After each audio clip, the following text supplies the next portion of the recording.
Alright everyone, today's episode is brought to you by Mogwai-CBD, leaders in organic CBD. All my listeners can now get 10% off all CBD products at www.mogwai-cbd.com. That's MOGWAI-CBD.com. Alternatively, you can go across to the Instagram page, Mogwai_CBD, and just follow the link there to the website.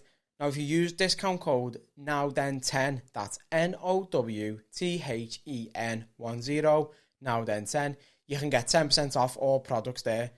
Now, let's get to the pod.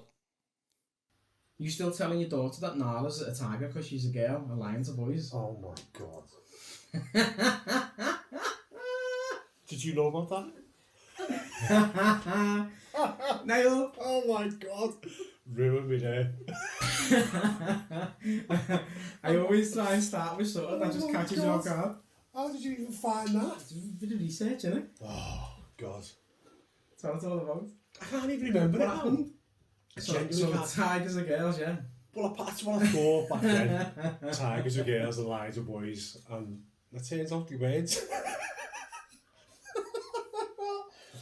Oh my god. Oh. That was ages ago as well. How old was she? I've got to be... She must have only been about 2.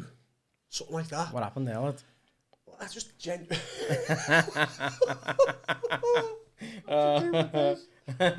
ruined me already. I want to get off. Ah, that's alright. Yeah, I think it was a thing back then. I don't understand why I thought that. Like, because I've been in the Masai Mara on safaris and everything. I don't know. I don't know where they come from. Boss, love it. Thanks for that. No worries. How's your day been, lad? Been alright. Yeah? Busy. Been working? Studio all day. How long in the studio today? 8 till about 4:30, something like that, I reckon, maybe. I've had a fun day though in the studio today. Yeah. Good. I built a mask. I seen the video. And then I built a bit of a suit to go with it, but I haven't put that on yet. Full on Iron Man mode. What happened there? I don't know. How long did you have the mask on for? Not long. I was just painting and I looked down and seen this box and I thought, I love I that. was going to cut holes in that and wear it as a helmet. And then I did it. You're fucking too. You're funny, you lad. Right, so I wanna sort of take it back because I'm interested in your story and I've watched you on a couple of pods and stuff in the past, and I know you've had trouble with addiction in the past. So I want to sort of take it back there. So you had an addiction with cocaine, correct? When did it all start? When did you start snorting? 16, I think it was when I started snorting. Yeah. Okay. I was proper against drinking drugs though. Really? Well, say no, I wasn't against drink because I was the usual kid where you get a little bottle of White Lightning or whatever. Quite frightening in the park. And have a little sip and then you're bladdered and all that. But I was totally against drugs. Like I remember hearing about people snorting. I was like, you fucking divvies, that's bad, that. But then I was out on a night out. I was doing like an engineering course. No, I got a job with an engineering company. Okay. And we were out on a Friday night for somebody's leaving do. And I was absolutely smashed, like bladdered. And I just remember one of the lads was in the toilet. And I remember one of the lads next to me just going, yeah, have a bit of that. And just give me the tiniest little bit of lemon on a key. Yeah. And I was like, whoa, just didn't know what was going on. I was like, that's amazing, that. And I remember going out telling everybody that I loved them. Like, you're my best mate. Oh, man, it's just... Well, I've never taken it in my life. I'm that shitbag. Like, I know I'll have one line, I'll be fucking dead or something. But I know loads of people who have. And I've seen 2 different types of people. They'll get on it and they absolutely fucking love you. Or you're the most aggressive, angry, paranoid person in the world. I've seen both aspects to it, like, so it's crazy what it does to you. I feel like when you start getting paranoid sides of things is when it's starting to get a grip of you. I feel like that's when you're in too deep. Yeah. So, like, I've been on nights out, sober and clean, and I've seen like lads all having a bevy, having a boss time, and then somebody gets the limo out, and then the whole fucking curtains atmosphere changes. Either people can't speak or they are dead fucking paranoid straight away after that. It's mad what it can do to people. Do you know what I mean? It's fucking crazy. So how long was it before you became addicted then? How long was it sort of just on a weekend recreational having a laugh? I think the weekend stuff, it was for a while, like a couple of years, but I reckon by the time I was 18, I knew there was an issue. I'm addicted to anything anyway. Yeah, got an addictive everything I do, I have to do it like in excess. Yeah. But I do remember, and I think I've told this story a few times, but I remember being in work. So I was a civil servant. By the time I went to be a civil servant, I was about 17, 18. And I remember having like a little calendar, and it was marking the days when I snorted on it. Okay. And then by the end of the year, I looked, and I was like, whoa.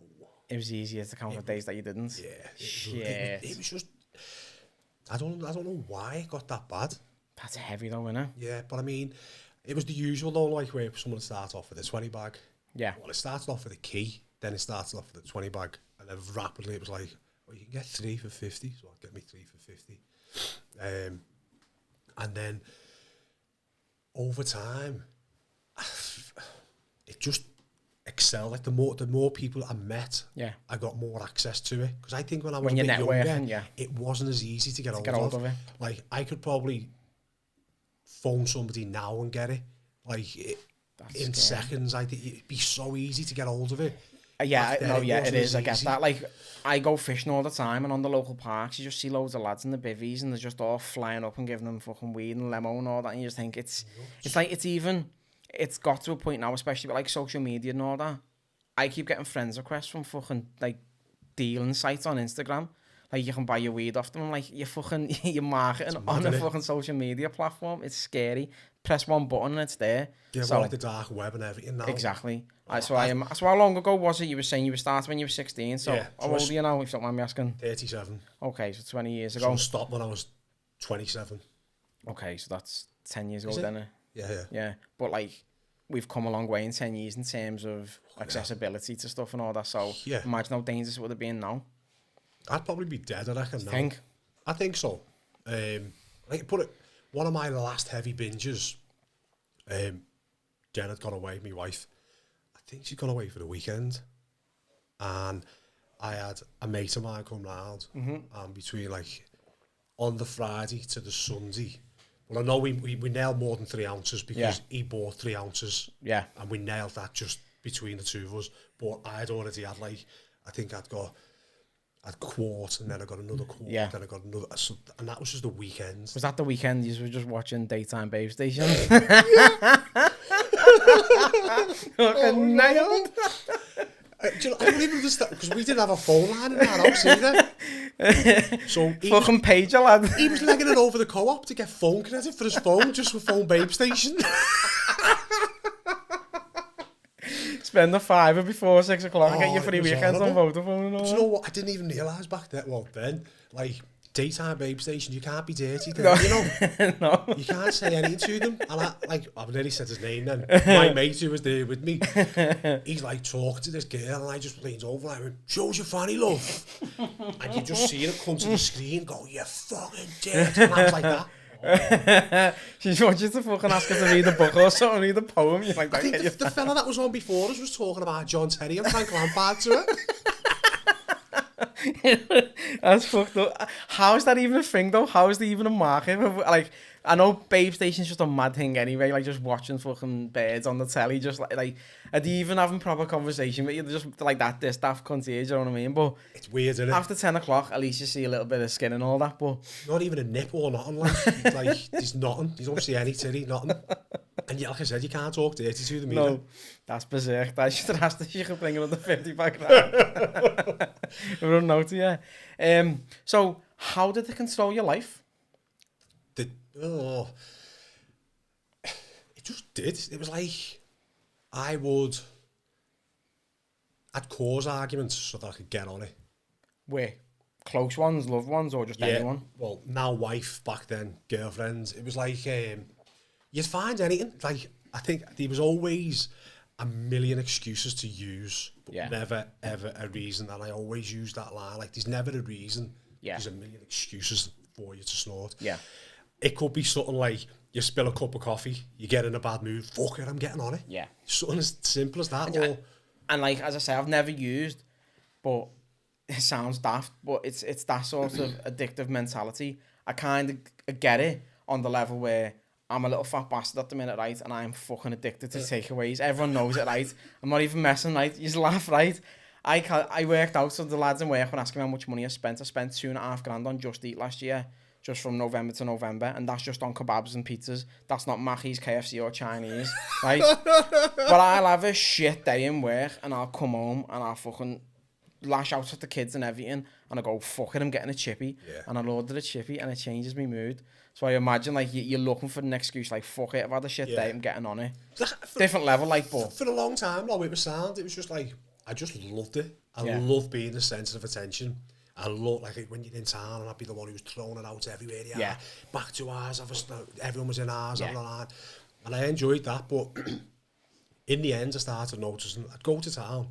If I went to town, I'd go to town at 3 o'clock in the afternoon. Yeah. I don't see the point. Like, going too late and all my wife there, she'd go at like 11. The pre-drinks in the house and then go out at 11 o'clock. It's fucking berserk, so I have to go out straight, and I'm out all night then. Yeah. But in the end, I was getting to town, and by 8 o'clock, 9 o'clock, I'm like, boom, just sideswipe, just getting off. Yeah. Getting in a taxi and bailing, because I wanted to be in the house snorting on my own then. That's heavy, and that was when it...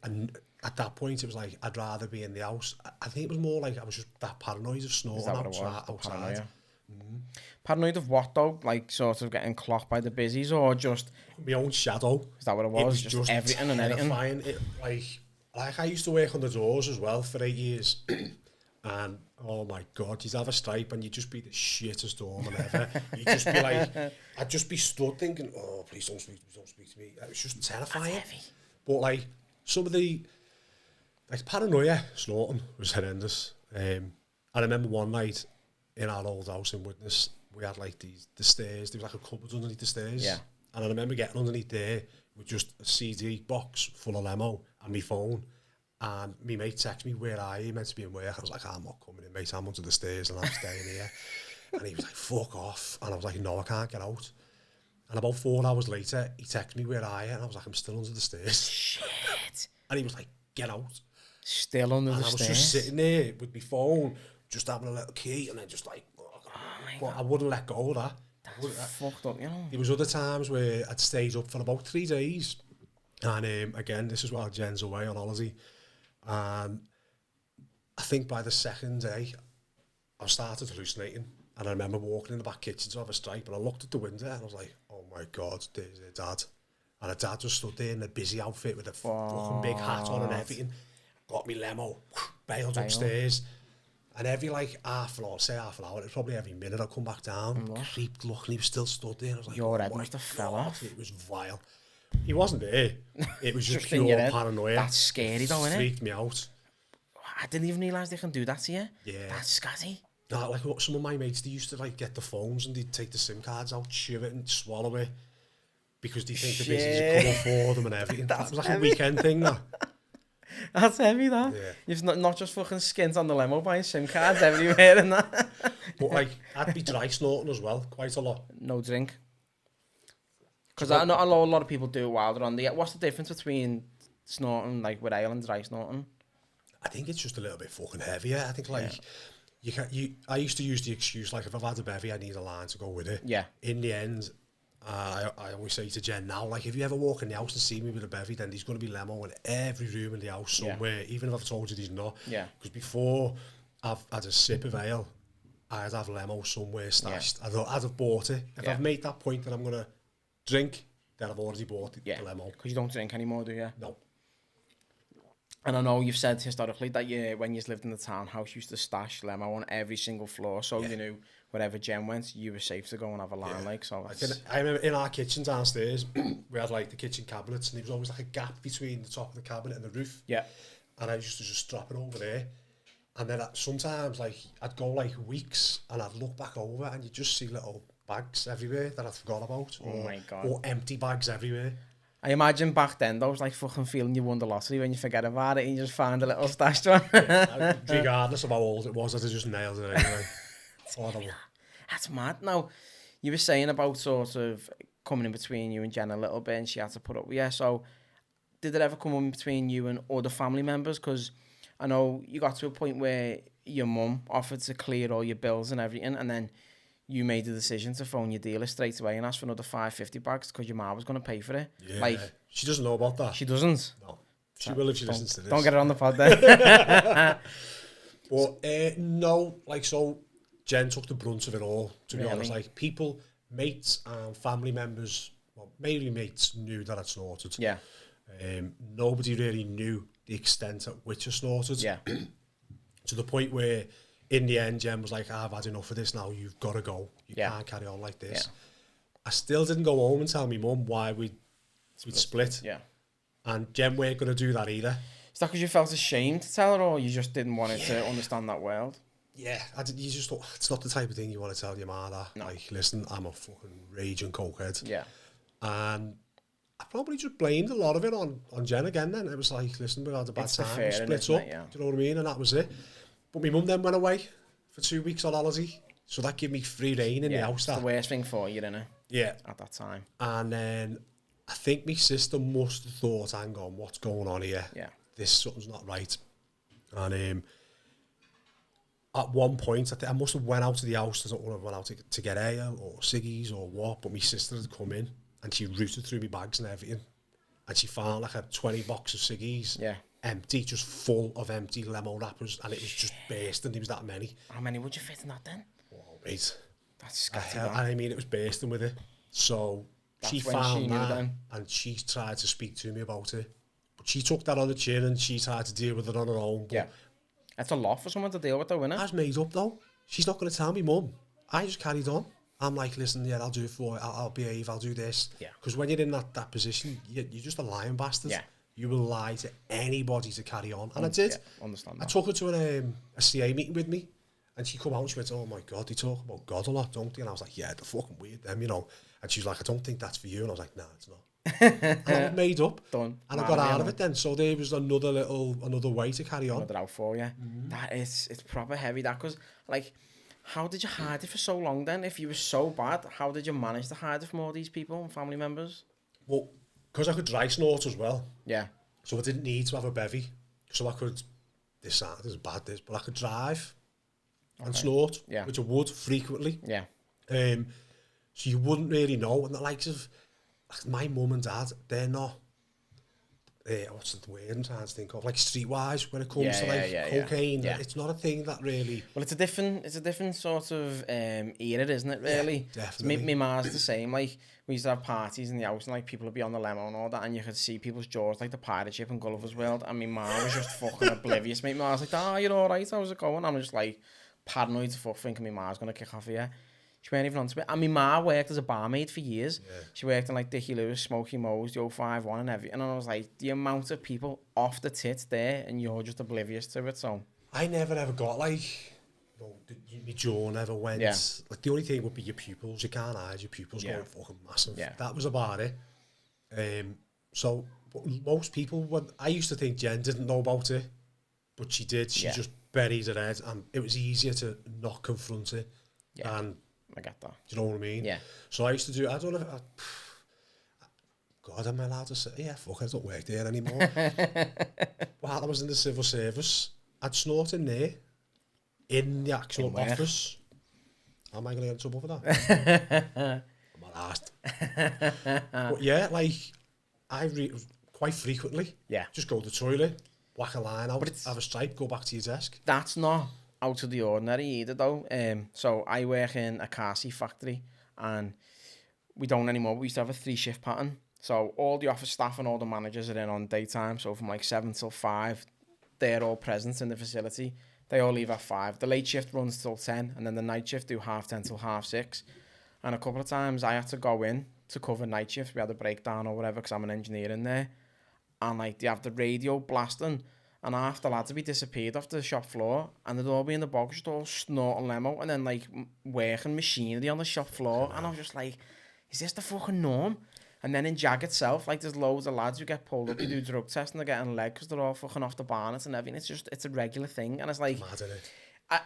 I from an outsider who doesn't touch drugs, I'm like, how do you make that? You've got a job, you know you've got a responsibility, you've got a family to look after and stuff. Why do you make that decision? But if you're in a position where you were, where it consumes your life and it consumes every thought that goes through your mind, you're not in a position to make that decision. No, definitely not. You're just like, fuck it, this is the norm, I'm doing it. It's not even like, a lot of the time as well, like I used to think, I know this is bad, I know this is going to cause me problems.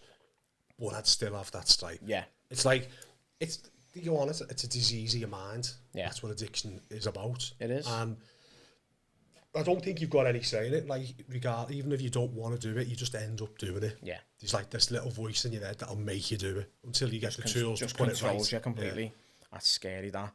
So, at what point did you decide you needed help? Did you admit to yourself that you needed help, or were you pushed? Oh, no, I knew for years I needed help. Years and years and years I knew I needed help. But I don't think I actually wanted it properly. I'd never give up the part. Like, in the back of my head, it was like, how am I ever going to watch the boxing or the UFC or the footy again without having a stripe or a bevy? How am I going to enjoy life without having any of this? Yeah. I knew for years, and then I think when it all came out, I went to get help. I was trying to get help, I think, before that, but again, I wasn't really ready for it. Yeah. So it never worked. And then I was like, right, I'll do this now so I can get back with my wife and get with, the baby's been born and everything then, and I can make things up with my family. But I was doing it for them, so it never worked again. Because you weren't doing it for you. Exactly. It wasn't until I knew I needed to do it for me to save my life. Yeah. I couldn't do it for anybody else. You've got to be selfish in that point, haven't you? So I've been selfish. You've been selfish in the wrong way. Yeah. But you've got to be selfish to help yourself. Yeah. And by me getting better and looking after myself, then everybody else reaps the benefits on the back of that. 100%. It's because I want to talk about the 12 steps of recovery. Now, I don't know the 12 steps, and I don't know if you know them off by heart yourself anyway, but what is the first sort of steps? Is it admitting to yourself? Yeah, that's... Do you know, I can't even explain how boss it is, right? So when you first go into a meeting... Yeah. And you sit there with, like, so there could be 5 people, there could be 3, there could be 20, and you say, I'm John, I'm an addict. Mate, that saying it out loud. Yeah, and you're just like, ooh, some people just burst into tears off it. I can imagine it's emotional, like. It was like, I've got goosebumps now just saying it, like, wow. I know how powerful it feels. Yeah. And then everybody's like, hiya, John. No one's like, you fucking dirty. No judgment at all. Nothing. And that was one of the best parts of it. Goes a long way, that though, doesn't it? Yeah. Everybody in there has been in the same, like, not the same boat. Everybody's got different levels. Yeah. It affects people totally different. Some people have been homeless. Some people have never lost a job. Yeah. Some people have lost a job, lost a house. It's all different, but if it affects your life, then it affects you. And the thing is, like, in them sorts of group situations, everyone's got problems, and you could sit there and go, fuck me, they've got no house, they've got no job. You could say they're worse than me, but in reality, they're not. Nah. Your problem is your problem. You can't sit there and think about somebody else's issues going on, but they're worse than me. You just got to focus on yourself solely. Yeah. Like, right, this is my issue, this is my shit. I'm going to deal with it. I think, like, in the meetings, the CA meetings, what was good about it is that you could have total different walks of life. You could have lawyers, accountants, you could have homeless people. Yeah. Just the normal people like me on the streets or whatever. Like, you'd have everybody in there. Yeah. And the good thing, like, everybody will share a little bit about their reason why they're there. Yeah. But they don't, I'd say like 10% of it is like about their addiction side. The rest of it is about how they got into recovery and what recovery's done for them and how good their life is now. Oh, okay. So you'll tell them a little bit like, I used to do this, I used to do that. And it's not a pissing contest. Like, I used to snort 3 grams of limo. Yeah. Because I couldn't afford to snort 3 grams of limo every weekend. That was just one lucky binge that I had. Yeah. But other people might just snort 50 quid a limo weekend and that fucked the life up. Depends. Every body type's different, innit? So it affects you differently. But it was about, you could then identify with that person who's talking to you. Yeah. And you're like, right, okay, I get that. And then they start telling you about their recovery and you're like, I want that. I imagine that's what the special thing is. It's brag about your recovery rather than what you used to be like, because then that's something that I want. Yeah. And you can sort of, set goals for yourself and reach it. Fair play to you, for overcoming it. It's absolutely amazing. Now, what advice would you, if you could give advice to anyone who's struggling with addiction? Do you feel like you can give advice, or is it? I mean, so in the past, I've put a lot of stuff out there on social media, trying to direct people, signpost them to go and get help. I'm not professionally qualified or anything like that. Some people might need rehab, they might need detoxing and stuff. The thing is, though, I was saying this a few weeks back to a guest. They were saying, I'm not a professional, but like people sort of come to me for advice. It was over weight loss. He was like, people ask me for advice, and I was like, it's hard. Someone who's suffering with an issue, it's hard to go to professional. Yeah. When you see it real life, it's happened to someone and you've seen physical, attainable change. You can go, fucking hell, they've changed from there to there. Yeah. You can relate to it. Yeah. And that's why it's relatable. So, like, that's real. That's why they're coming to you for advice if they do come to advice rather than going to a doctor. Because you're like, you're just a white coat person sitting behind the desk. Yeah. He's real life. I'll listen to him more. So, you know what I mean? So, I imagine... There's loads of different ways that people go in recovery. For me, mine was the 12 steps. Yeah. That's it. I know other people who do different aspects of recovery and it works for them. Yeah. So you've got to find what works for you. Yeah. Some people don't like in the 12-step program or AA or CA that they mention God and stuff. I don't believe in God at all. Not religious at all. No, you use the word as God as just somebody who's like a higher power, somebody more powerful than you, bigger ego than you, so, you know what I mean? That type of thing. But if somebody was looking to get help, the first thing I would do is reach out and be honest with your family. And just saying, listen, I am fucked here. Yeah.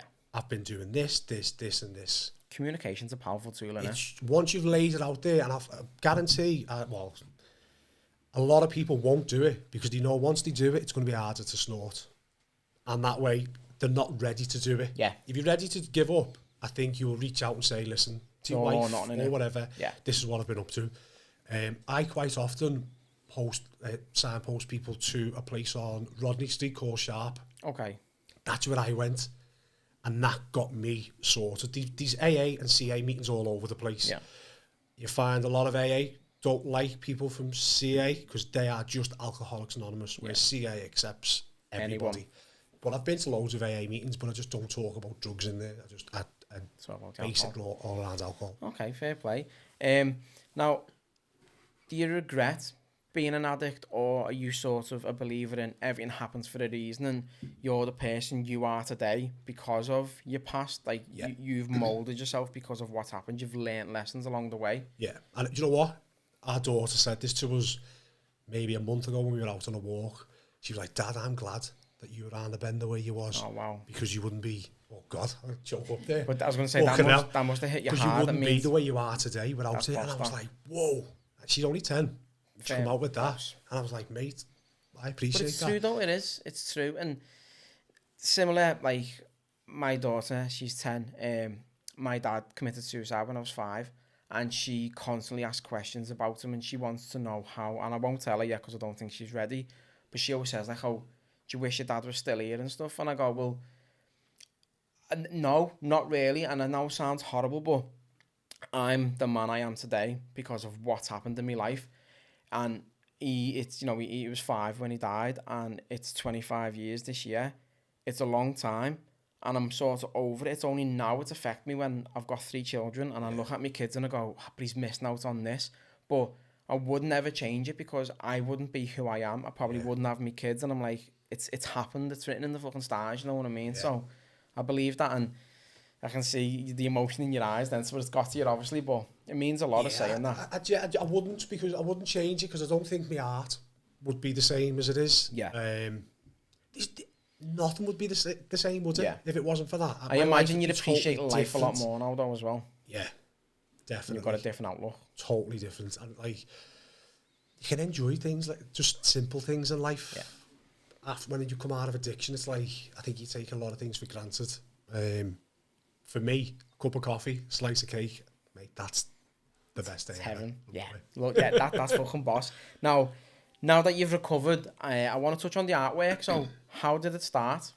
How did you get into it? It was a school. When I was a kid, always drew. Yeah. Always drawn when I was a kid. Drawn, whatever. I was never good at English. And then primary school, last year of primary school, my teacher, she was unreal. Her name back then was Miss Lomax, it's now Miss Willis. Yeah. Just in case she ends up listening to this. So she's over in Shanghai at the minute. Okay. She's a teacher over there. She's incredible. She made art like fun. Yeah. She made it interesting. Yeah. It was boss. And then I went to senior school. So I loved art then. As soon as they give the option to drop certain sets, I just bailed on French, bailed on RE, and I just done art, and I loved it. And that was it. I done well. I got me an A for my art GCSE. My art teacher was fuming because I should have got an A+. And then I left. The day I left, I started work. Yeah. And I was working like Wembley Stadium, pulling pints behind the bar. I never touched the art again after that because I got the drink and drugs took over. So drink took over straight away at the age of 15 and bevy in every event that I worked at. But then when I was 16 and I'm an engineer, that's when drugs came in. Yeah. And I never seen it again. I think I dipped my toe in drawing in the later years of me using, and I started thinking, oh, if I have a line, I can do a boss portrait here. And then I'd often be like upstairs in the bedroom just drawing portraits, snorting all night. And then Jen would come to bed and I'd go downstairs in the living room, but I'd wait until she went in the bathroom and then I'd swap room and I'd still be drawing downstairs. But when I started my recovery, you find that you've got a lot more time on your hands then. It wasn't sat watching Babe Station on mute. running the office and everything's got SIM cards and everything. So you get a lot more time on your hands then. I had to have an operation on my nose, and it left me housebound for 4 weeks. Okay. And Jen's dad was like, he just brought loads of cheap canvases from Home Bargain. Wow. Brushes, which looked like the end of a rabbit's arse. They were like huge brushes. And he was like, have a little go painting. But I genuinely can't remember the last time I'd painted. I think it would have been my GCSE art. Wow. That was it. So I started messing about painting. I'd done stuff like Woody, Buzz and Woody and Winnie the Pooh, little things like that. I put one of them on Facebook, and a girl from Kirby, she was like, can I buy that? And I was like, how much? She's like, 30 quid. I was like, fuck quid. And then straight away, then I thought, I could do something with this. Yeah. So I started selling little paintings for 30 quid here and there. I think I'd still been on the doors at that point. I'd just come to the end of my door, like lifetime there, like my career, because I had to have another nose operation, I think, later on, which I just didn't go back after that. Yeah. But one of my mates who I worked with, he always used to say to me, why don't you like try and do something with your artwork? Because we'd be working on the doors and I'd be doing little doodles with people and stuff. And doodling's boss for art, because I did art GCSE and graphic design in school. Got an A and an A, and then I decided to go to college, and I was doing graphic design in college, and one of my tutors sat me down. I used to just fuck around all the time, just doodling, and he said to me, he gave me a sketchbook and went, that's now your doodle book. He said, because people get so much inspiration from just doodling and messing around. And I had that for a whole year, just fucking doodling. It's boss. Yeah. It's a boss feeling. I do it in work now. I write shit all the time. I'm like the kid off Superbad. I just throw dicks and everything in work. That's what I'm like. Everybody who has a birthday card, they just be a massive cock in it with eyes and teeth and everything. They'd be talking out to the managers and all that. It'd say happy birthday and sperm. I used to love it. It's fucking fun. Well, you leave your desk, you come back to your post-it, and you lift it up, and there's a big, massive cock on it. Renowned for that. You always go to it, don't you? I've got a folder somewhere full of dick drawings. I'm glad I said drawings and not pics. It's just dick pics in a folder. But, I forgot where Sorry, so at the end of the doors, you said you were doodling, and you got asked to, can you get into it? Yeah, and it was just one of my mates, so he passed away of cancer a couple of years later, but before he did, he said to me, go and speak to this lad. I always, every time I talk at an interview or a podcast, I talk about the same artist, Danny O'Connor. Yeah. Somebody in the past said to me, you need to stop fucking talking about him, it's about you now, but he's part of my journey, and if it weren't for him, I genuinely don't think I'd be doing the art I am today. So when Dave passed away, I thought, right, I owe this to him, to grow a set of fucking balls and try and speak to Danny. Sent him a message, he invited me round, and I was in his studio for the day painting with him. And after that, oh man, my whole art changed. It's completely changed. Changed. I adapted a lot of what he'd done for a few months. It was just one of those things, you just kind of, I can't think of what the word is. Yeah, his art, just inspiration from him, but I kind of put it into mine. Well, copycatting a little bit.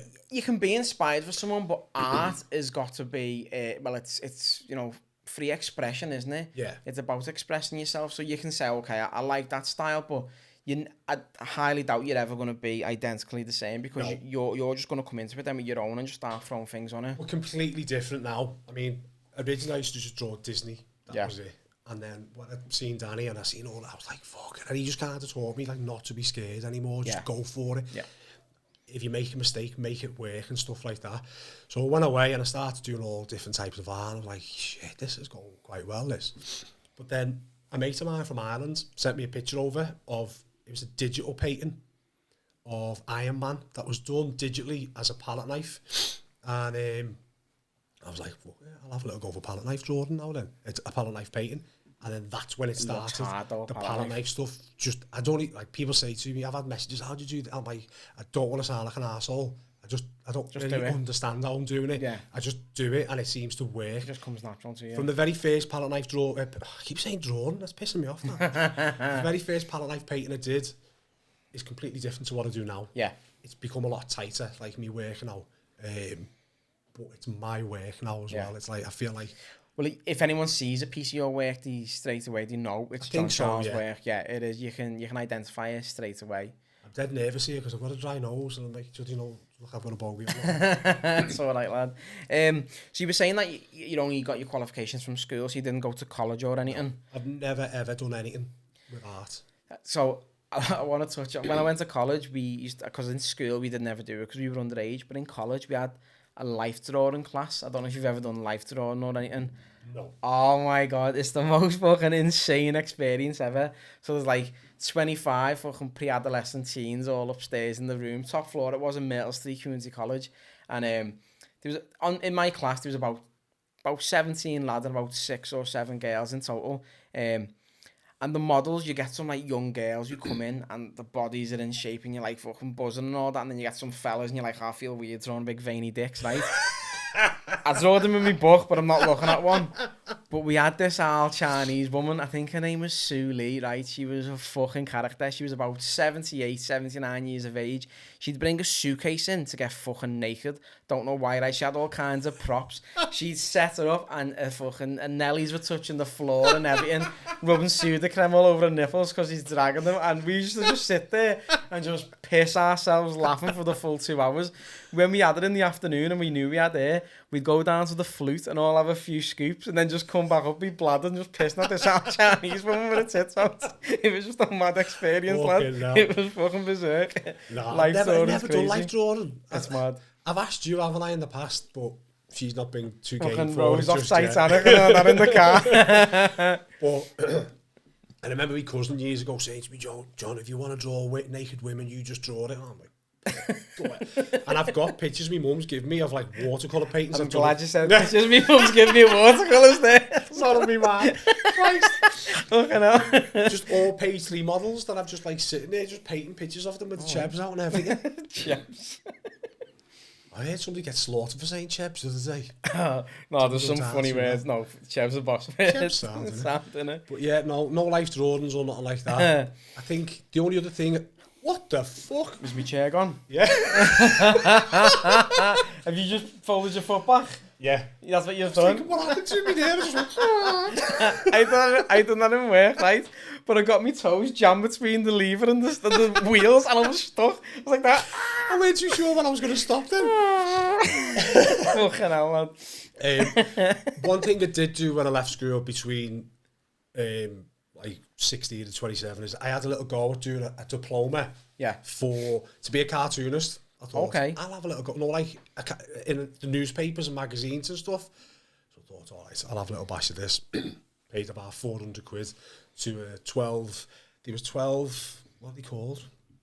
Whatever you're doing a diploma, you have to do 12 of them anyway, 12 sections. Yeah. Oh, mate, he didn't like my work. Didn't he? No, they were sending stuff back, that's grotesque. And I was like, what's grotesque about that? But I'd done a cartoon of Moses parting the sea. And non-religious, so where he stood like this, right? The sea's parted. When it gets to the end, you see how he's parted it. He's parted it with a massive dick. And he's just this big rod, just parted the sea. But he wasn't happy with it at all. Everything I'd done had something to do with the dick. It's like that meme, the big black fella on the bed, isn't it? That's what it is. I've got to find it somewhere. Oh, you need to get that out. That'll be boss. Yeah, I remember doing that, and then I just didn't like somebody saying, right, why you should do this, don't do that, do this, and I'm like, I don't do well with somebody telling me what to do. So I was like, fuck it, and I never went back to it then. That's a big trick. You need to get that out loud right now. I need to see that. So, when did you decide, right, this can now provide a living? I don't need to go and do I don't know if you still work or not, but you don't need to go and do a standard 9 to 5. When did it change for you? So 2019, when we went away to Dubai, I kind of handed me notice in then. Yeah. Like, I'm not coming back. That's it. I'm done. I'm done. So that was November 2019 was when I went full-time artist. I'd been making a few quid like before that, but never enough where I could be like, I don't have to worry about paying me mortgage or nothing. Yeah. We had this discussion a few days back with our daughter, just to be saying like, you know, because things are going quite well now. So me and Jen have worked like 2 jobs each since we've been together. Yeah. Always been like, we've lived paycheck to paycheck. Yeah.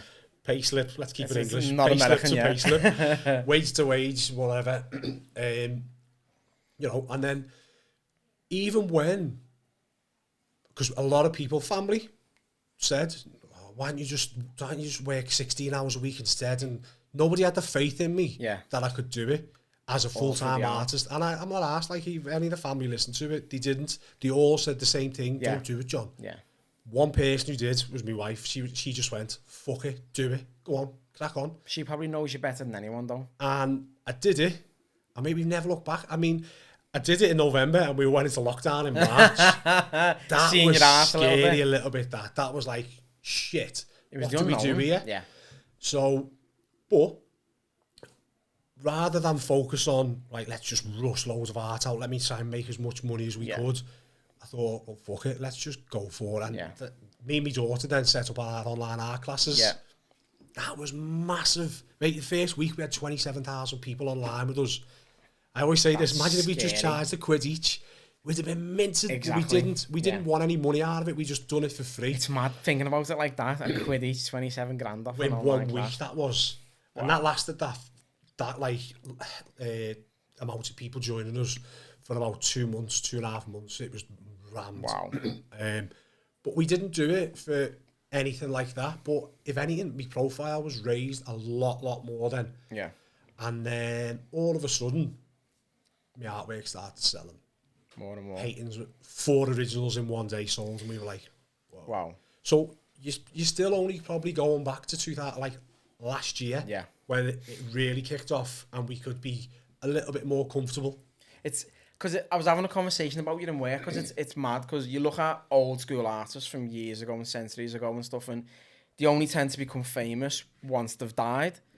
And like one of the lads was saying, how can he make a living from art now? Because you normally, you know, it's a legacy. And I was like, well, it's a different day and age now. You've got social media. It's about networking, getting out there. And once you get, as you say, you raise your profile, people just fucking love it then. And people want a bandwagon. They're like, fucking, I love that. He's got that. I'm going to jump on it. Because I know Paul Smith's bought a pair of paintings off you. He's got about so people look at him and go, fucking hell, I want one. And it's just going to grow and grow and grow. We've sold paintings to like over in the Middle East. To like one of the sheikhs over there. Wow. He's got 2 of my paintings. That's mad, that. We've got other paintings out in Dubai with people who are like, oh, World's Ultimate Strongman. They've got paintings there. We've been selling to America, Australia, Canada. It's gone nuts. Wow. Like these, but in England, we've sold a lot, and I'm glad I'm getting onto this now because I can remember why I wanted to touch on this. So, for the record, I don't just sell to Tories in London. Whatever camera it is that's looking at me, and you know you are. I hope you watch this video, you little divvy. You getting shit, are you? Yeah. So some lad, some absolute gobshite, decided to email me the other night about 3 o'clock in the morning after he just signed up to my mailing list off his personal mailing list. So he joined up with his personal email on the mailing list. Yep. So his initials matched directly up to the next email that came in from his business, his electrical firm. Okay. And she's sitting there like, oh, please, what are you going to say? I'm not going to threaten anyone. I will, you fucking little rat. And he says to me, your talent's amazing, but you are way too expensive. You obviously only sell paintings to down south. You're either one of us or you're not. And I thought, you fucking messing. Hang on a minute, right? You're uneducated. You haven't got a fucking clue about painting at all. how much the fucking, because you don't even use Mogwai canvases anymore. Nope. You use quality materials, you use really fucking good acrylics. It's time, blood, sweat, effort that goes into it. It's fucking love that goes into it. It's mad, mate. But he'll go and spend £600 on a pair of fucking Balenciagas that some little fucking like third world countries made, you know what I mean? Honestly, and he's still getting the bust that'll stamp. I woke up and read it and I thought, right, okay, so I sat there for a bit. Jealousy. And I researched his business to find where he's from and everything, and I said to Jen, I said, let me just go down now, I'll just go and fill it in. Just end him with a palette knife, lad. Batter him. I'll hit him with a spoon or something until he's out cold. But then I thought, you know what? Nah. I've had somebody else, what did somebody else say to me a while back? Because I had my top off on one of my pictures. I always have my top off on the pictures. Fucking size, yeah. I'm not surprised. It's just because it's hot in my studio. I have the heaters on, mate. He fucking loves himself, doesn't he? This lad, he's like, that Jen got any more of that fucking Samaritan tan there, girl? Rubbed it in and everything. Fucking, that's why you had the box on your head today, because you had white spots on your face, you liar. The shit I got off one night was, you're worse than Katie Price. You'll be selling your ass down Bramley Docks next. And I thought, fucking messing. And that was... Would that be cheaper than your paintings, though? Selling your ass? I reckon that's going to be the last 4 questions. A fucking electrician might get into it. But, yeah. No, it wouldn't be cheaper. But yeah, they're like the 2 things I've ever had on social media. Never ever had anything negative apart from that. And that's the thing with social media, isn't it? It's the balance, you know. You're getting all this positivity, and then you're just gonna get dickhead trolls who are just gonna fucking try and hell you completely. And I could lose my arsehole, like just go nuts, but now it comes up. If anything happens, I just delete the comments and I'm gone. I'm done. Fuck them. It's finished, innit? It's done. So with the painting, right? So I know you do portraits of famous people and you do abstract work and stuff. How do you decide who to paint? How does that thought process come about? They have to have something about them that I like. Yeah. So if you turn around to me and say, can you paint such and such, I'd do it. Yeah. But for me, if I just get up and do a painting, I've got to have some sort of interest in them. Yeah. Like, you've got the picture there of... Joaquin. Yeah, as the Joker. Yeah. Now, that Joker, for me, I can relate to that, like, massive. Yeah. So, painting that type of picture, which I did, was just... I loved it. Yeah. There was loads going into it. I've just done a Muhammad Ali painting because I've read a book on Muhammad Ali and I loved his story. I loved everything about his history and stuff. So, pardon me, there's a lot of rain going in here. It helps if there's some sort of connection for me. Like I can connect on another level rather than I just like that person. Yeah.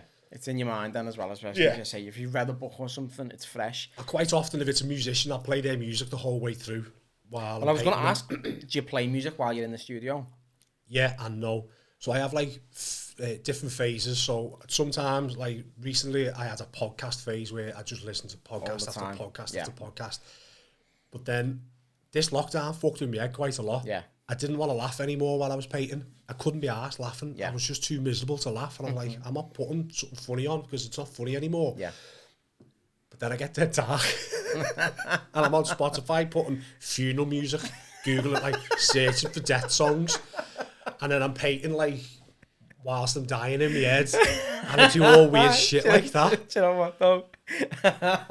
I fucking do that, but I forget that we share a Spotify account, right? So I'll be driving to work and I'll put like fucking funeral songs on or sad songs or whatever, and then I get to work and then she'll turn her phone on, she just texts me, the fuck are you listening to, dickhead? And I'm just like, oh, sorry. Yeah. Okay. But sometimes you need it. It's about setting the mood, isn't it? Yeah, and then if it's raining as well and you look out the window, you can just picture yourself in like a film and like people are watching you as you die and you're like, oh. It's the pure scene in the Notebook, isn't it? And then I like that. I get a bit weird like that, but then a massive thing for me is motivational speakers. Yeah. Like Eric Thomas and Inky Johnson. I listen to them quite a lot. Yeah. And then I started listening to audiobooks. I don't do very well. Like I can't read.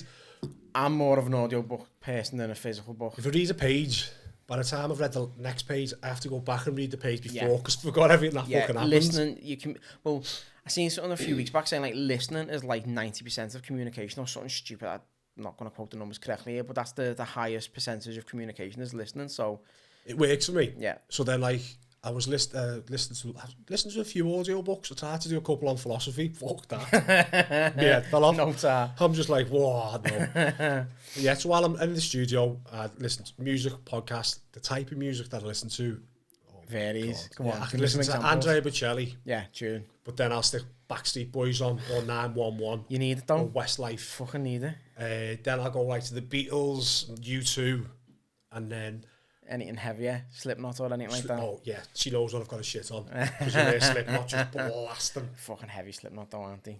Yeah, that's all I'm like, don't fuck me now. Don't even look at me. Just fucking put your box on your head and get through it. Like, pretend you're in the band, innit? I watch random shit all the time when I'm in the bath and all that. And I was in the bath the other day just watching like... How long are you in the bath? Fucking ages. My bear kicks off. I come out looking like Doc Cotton. I'm fucking wrinkly everywhere. It's a joke. I was just picturing your cock now. Little tiny wrinkly ginger bean. Ginger bean. Looks like a pork scratching. No, I put like 20 times shit went mad on stage for Slipknot, and I was just watching them and like they're on fire and everything. Shut up. They were playing a song and they forgot it was a pyro song, so the pyros went off when they weren't meant to be in that position. He fucking caught fire, and there's the guitarist and then Corey Taylor, the lead singer, fucking ablaze on the stage, trying to carry on singing while they're on fire. And I was like, it must be mad going to a Slipknot concert like that. Fucking mad. So I've been through your website and I've seen that you sell prints of your original paintings as well. Yeah. Obviously, the price difference is quite drastic. Yeah. What's more popular? Is it the prints flying out, or is there a lot of popularity with the originals? Yeah. At one stage, every time, even before I'd put original out, it'd sell. Or like I'd put like a little sneak peek of it, and it'd go. It's gone. But then art, like sometimes I can put a painting out and sell the next 10. Yeah. Then I might not sell the next 10 after that. Yeah. But the way I like to do it is, so obviously an original is going to cost a lot more than a print, but a lot of people like the art but might not necessarily have the money to buy an original, and they'd love a print. That's it. Some people just prefer prints, so you'll have collectors who collect specifically just prints. Oh, really? Yeah, rather than... Because I thought it was like, you've got the people who are bang into art in the art world and they obviously want original pieces, and then you get people who enjoy what they see and want to put it on the wall or something. For example, like in here, so they'll buy a print. I didn't realise you got like collectors who just do prints as well. So some people are specific over what numbers that they want to buy as well. Wow. So I've got a few like returning customers who always want like a number 3 or number 7, things like that. But print number, what we have is we have editions of 50, print number 1 and 50. We don't sell. We keep all of them. Yeah. If they were to sell, they'd be, because they're the most collectible in an edition, is the first and last print. Okay. So they would sell for more than the other prints if we do decide to sell them. Sometimes we just decide, like, we'll give that to a charity. Wow. And that's what we tend to do quite a lot of. We do a lot of charity stuff with our prints as well, or the originals as well, don't we? But yeah, there's a big price difference, but the bigger your profile, the price increases as you're going along. Yeah. That's just the way it works, isn't it? And that's the end game, isn't it, really? That's, well, as much as I like to do it for art, it's a business as well. But as you say, like, your work rate goes through the roof then. If your profile's raising, it's supply and demand, innit? Yeah. If there's fucking 1,000 people wanting paintings off you, you've got to churn 1,000 paintings out. But I won't either. You won't rush it? No, definitely. I've done quality maybe in the quantity. Past. Yeah, I'd never rush a painting. A painting now could take over a 5-day period. Yeah. I work with acrylic, so it dries quicker. Yeah. Oils can take a hell of a lot longer. Yeah. But I just love the way acrylic moves. Yeah. I might and like it's oils, going back, adding layers in it. Yeah. So it's much easier for me. But yeah, I've lost where I was going with that now. Fucking hell, didn't help myself there. What sort of feelings you get when you sell an original? Oh, buzzing. I love it. Do you? Yeah, I love it. It's just, you can't... Somebody putting that much faith in you to part with money for something that you've created. Yeah. I love it. I love it. I imagine it must be a boss even when I sell a print, though, when I sell a print, I'm made up. Like, I love it. If I could, I'd hand deliver every single one. Because to see people's faces when they get it, like... The satisfaction. Especially the originals, because don't think... Most people are buying my originals based off a photograph that they've seen on social media. And it's not the same as the thing in real life. Every single you see one. The textures, the layers, everything. You look at it tells like, a story, doesn't it? Whoa. Yeah. Wow. That must be a boss feeling watching their face. Boss. A lot of people now like, we get a photo with you with the paper. And I'm like, go ahead then, lad. I imagine the face is a bit like yours, but I imagine fucking Nala. Just fucking shook everywhere.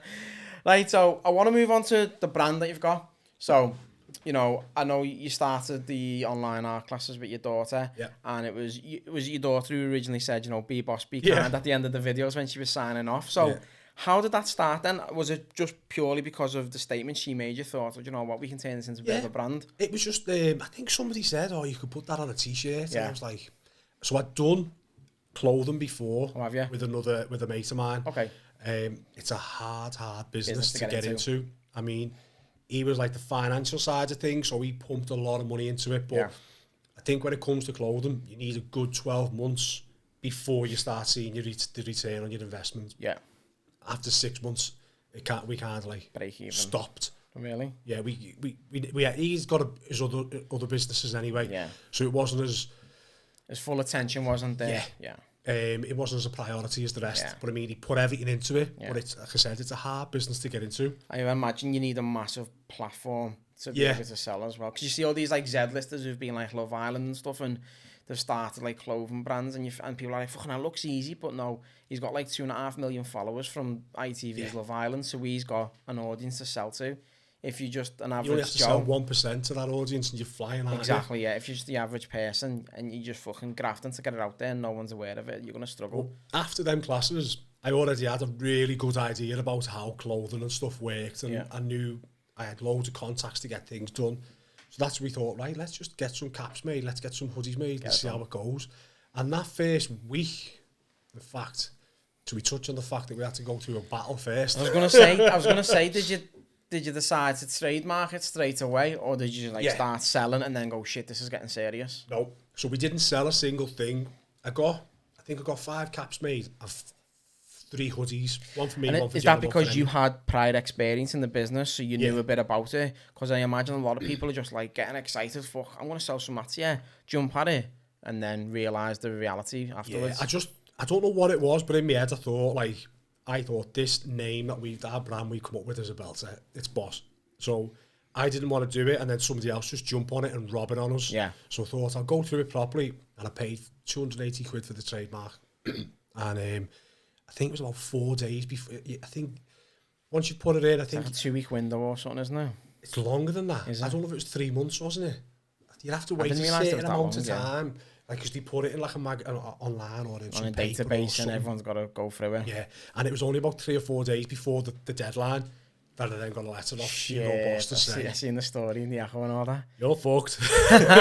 Because it's not even a small firm, it's a fucking big, well-known firm, innit? Man. Oh, I was just like, I opened it, and I was like, fuck, this can't be real, yeah. But then I just threw it in the office, and then later on I was like, no, because that came off like somebody hand-delivered it and made sure that I took it off him and everything. Serious then? And I was like, no. Goose deer, aren't we? Can you talk about that, or are you going to... Talk about it to a point. We were lucky that... So is it purely just because the same boss is too close to their brand? Yeah. Because I used the word boss in it is what it was. You can look at that and it's fucking not unlike Hugo Boss, is it? Do you know what I mean? And there's multiple people out there who use the name Boss, but I imagine they don't try and... they come in really heavy-handed. Scaremongering, do you think? To a point, yeah. I mean, I understand why they've done what they've done. Yeah. If it was in America, they could just speak to you directly. Yeah. In the UK, they're not allowed to. So they had to go to a solicitor for them to come to us. And rather than write a little letter, they have apparently they could issue 50 of these letters every week. So shit. They're not going to tailor a letter to every single person. It's just one generic letter for so come and you read it and you're like, whoa, that's heavy, that. Yeah. But then I put it on social media just to see, and it went nuts. It was in the Lab Bible, it was in all the different news, it was everywhere. And then I've got to pronounce the name of the solicitors, Astria Legal. Okay. They came on board and they were like, listen, we'll represent you for free. Yeah. We'll do it pro bono, that's it. But before they could get involved in this meeting, it was meant to be on a Monday. They didn't force your hand, did they? Hugo Boss, like, you need to have this meeting on Friday. Shit. And we were like, right, so me and my wife represented ourselves with two of their legal teams from Switzerland. They were lovely. Were they? We had a laugh with them. They were dead nice. They explained everything about it. Okay. You know, they just see the word boss and that's it. Yeah. And a letter comes out. But when we sat and we explained everything about it, so, you know, the proceeds, the profits from the sales are going to go to our daughter. Yeah, you said when she's 18, you're going to start a sort of fashion empire. It came from our online art classes that we were doing for free for people in lockdown. Yeah. And they understood all of that. Oh, wow. And so that's where it comes to an amicable agreement is the legal term. Someone went, "You well been fucking paid off." No, you haven't. No, nothing like that. You're not about that though, are you? No. Well, I'd have took it. yeah, that fucking spark thinks otherwise, don't you? That fucking rat. So, right, I'll move on then to the next part, a little game I like to play. It's called Everyone Has Their Price. I ask 4 questions to see what you're willing to do for the payout. Bit like the £1 million question. Sometimes I go really vulgar. Right, my bird told me to back off a little bit. I'm not asked. She was like, his wife's going to be in the room, don't be a fucking gobshite. Anyway, you ready? Yeah, go on. It's time for Everyone Has Their Price. Find out if you're nasty or not. It's fucking sound that, innit? Sound that. You have to listen to it later. So, John, you were talking about having a sort of addictive personality. I know you're into your trainees. You got a massive trainee collection, is that right? Yeah. Okay. For 250 grand, would you burn your entire trainee collection and only wear Crocs for the rest of the year? Yeah. Easy. Easy. I'd wear Crocs anyway. I haven't got a pair, but I'm not asked me, I'd wear them. I used to work in the kitchen. I used to wear Crocs all the time in the kitchen. And I had a moped and I used to go down the dock road in my Crocs and fucking boss on my feet like the fresh air. It was sound. That was an easy one then. Right, so we were talking about painting portraits before, and you'll only paint portraits, you know, if someone means something to you or, you know, a bit about them. Lady Gaga's reached out, right? Yeah. She's a bit out there. She's a bit different. She's like, John, do us a favour. Give you 400 grand if you paint a portrait of me, but you can only use my shit to paint it. 100%. All day. I'd do it for well less than that. I'd do that for free. Fuck off. Swear. Easy. Oh, the smell of it though. I'd ask if I could just use my fingers. There's all nuts in it and everything though. Wouldn't be bothered. You're not even asked. Lady Gaga's shit. That's all good shit, that, isn't it? You fucking 650 grand of you fucking flying. Alright then, here's one. You can go back in time. Yeah.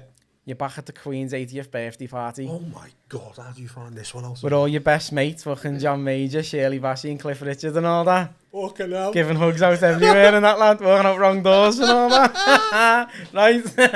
For $1 million, you got to throw the lips on Lizzie when she's in front of you. I don't know if you come in contact with her or close proximity. I couldn't get that close to her. If I could, yeah, fuck it. I'd neck her. I'd power neck her. With your teeth clash and everything. It wouldn't bother me that. It's more about the getting arrested side of it, isn't it? You're $1 million up, it's sound, isn't it? I'd bang her for $1 million. Oh, don't. It'd be like a pork pie. Once you get past all the crust and the jelly, it's just pure meat.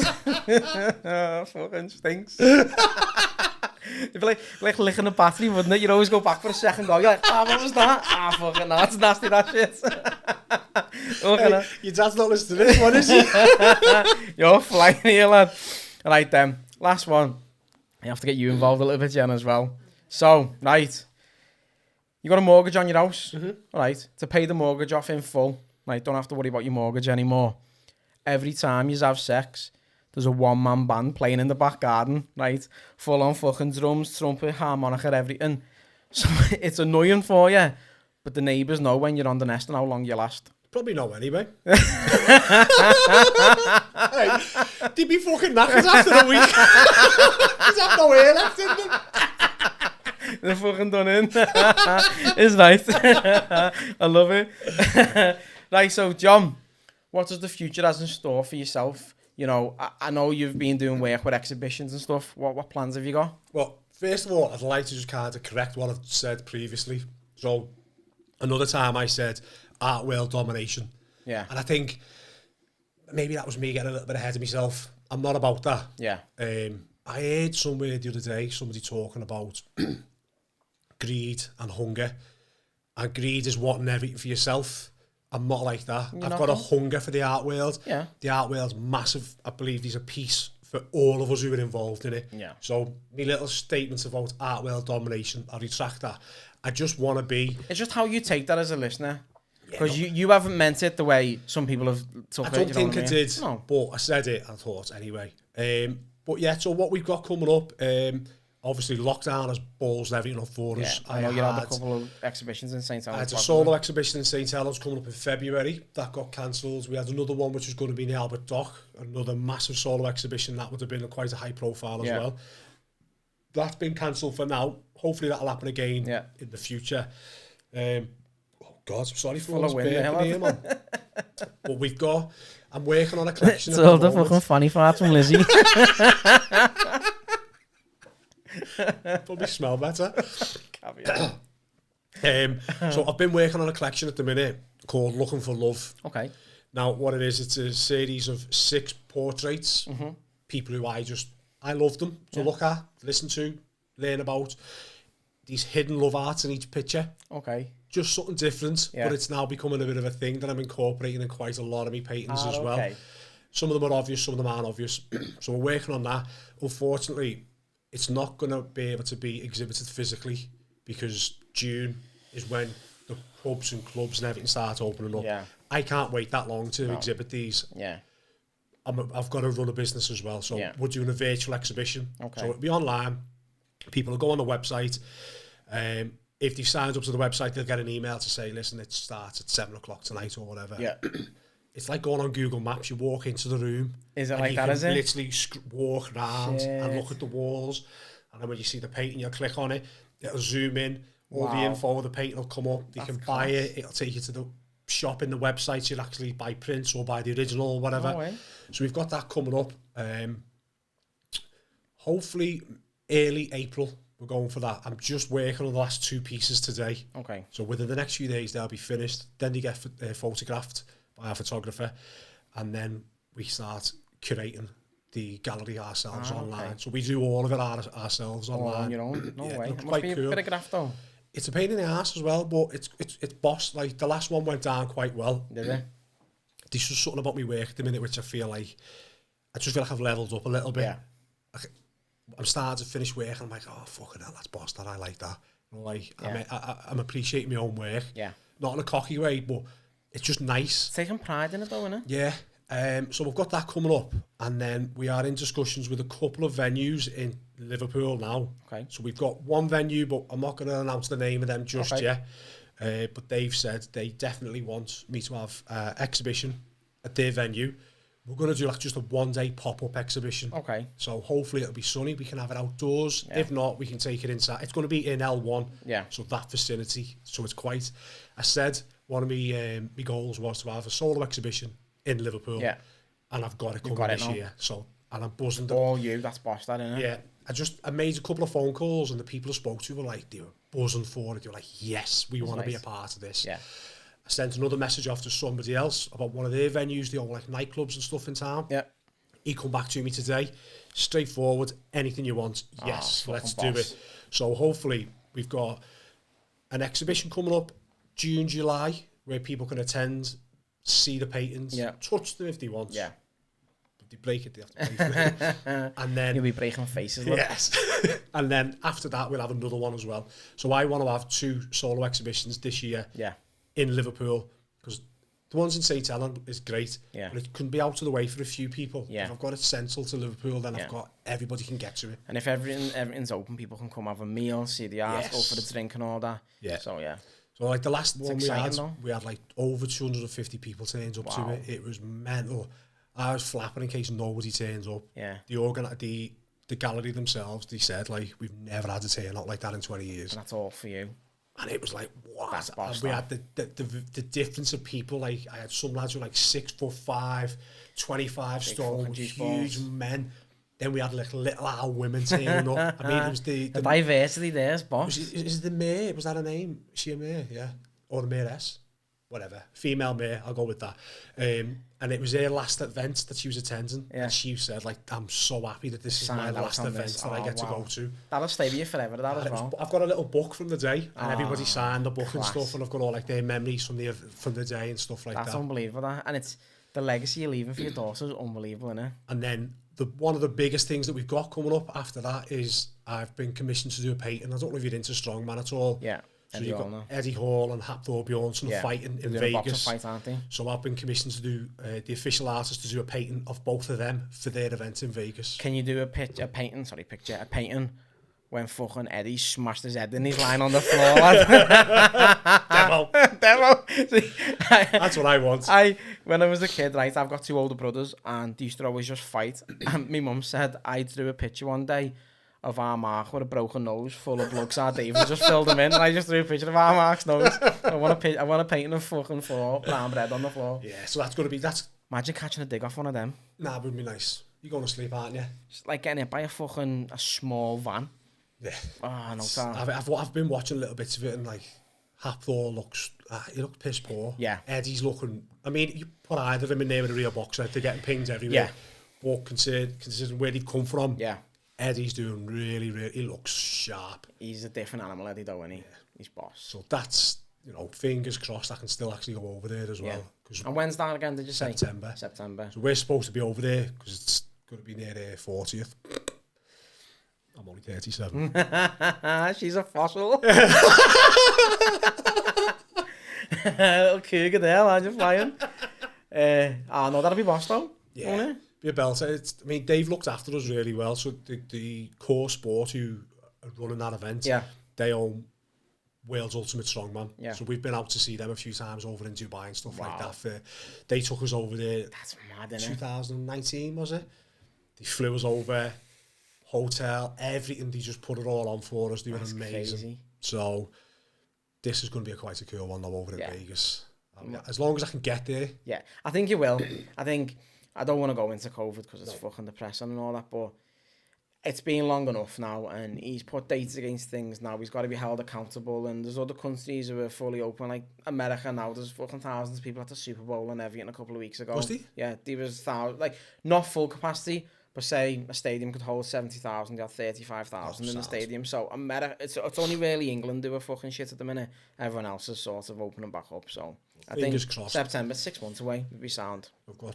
Virtual exhibition, hopefully 2 physical exhibitions, and then... Good. It's exciting times. Yeah. And I'll get on them. I can't wait to see them. It'll be fucking sick. Do you want to plug any socials or anything? Instagram, Artist John Charles. Website is just www.artistjohncharles.com. Don't use Twitter, because half is a gobshites. Half? You've been fucking polite there. Made the vile. It's I deleted horrible. the app. It was that bad. Yeah, it's horrible. It was that bad. Shit. OnlyFans? There's not. I'd be fucking boss on that, mate, you know. You fucking would? Are you saying that? Lick the Queen's fanny for $1 million? Imagine me on killing on OnlyFans, mate. Hey, John, suck this shoe for us, lad. I'll give you a tenner. If you stick on pallet knives up his hoop and everything with his box on his head. Have you been telling what? That was one of my questions. She told me to take it out. I said, one of the questions I was going to ask, I said, remember you to take it out? My missus. All right, go on. I said, I was going to say, remember you done your naked photo shoot? Yeah. You got to do one of them again, but this time pose with a pallet knife sticking out of your bumhole. Easy. She was like, you can't ask that. I said, these are fucking tame. I normally ask people, like, would they wear a used sanity towel from a baghead as a face mask for a week? Oh, I hate periods. Oh, there's me limit there. I should have got it in. Them reactions. Oh, just smells like pennies, doesn't it? Oh. It's like when you're opening an piggy bank. Okay, it's done. That's enough. He's gone. Oh. I can smell periods. Not right now, but like just in general. Honestly, I don't know how much time you got left, but I've got this thing where I could walk in a room and I'll go, someone's on. And she's like, what? And I go, she's on. And she's like, you messing? I can fucking smell it. Superpower. What a shit superpower. Someone walk past and I go, do you know what as well, right? Like, women sink, don't they? Like, when they live together, the period. I can't smell him and she's on. It's more like, it's got to be like a stranger and then I can smell it. But like, it was horrible, mate. I used to work in an office of women. And you're just like, oh, Santa's on. What the fucking... What a spidey sense to have, mate. Just smelling fucking... I done a course once and he said, like, people are on the spectrum for autism. That's the sense of smell. They can smell menstruation. And I was like, what the fuck? Maybe. Is that a thing? Yeah. And like bears as well. And come on with bears. They can smell the menstruation. I'm part bear. Whammy! Mate, it's fucking horrible. It's fucking class. It's not a nice thing to have. That's fucking sent me now. I'm just going to be thinking about that for ages. Pity me, mate, feel sorry for me for that. I can see, I'm just looking now. Just, don't. Right, John, it was an absolute pleasure having you on. Thank you for coming on. Thanks for having me on. Yeah, no worries, lad. In a bit, lad. Solid.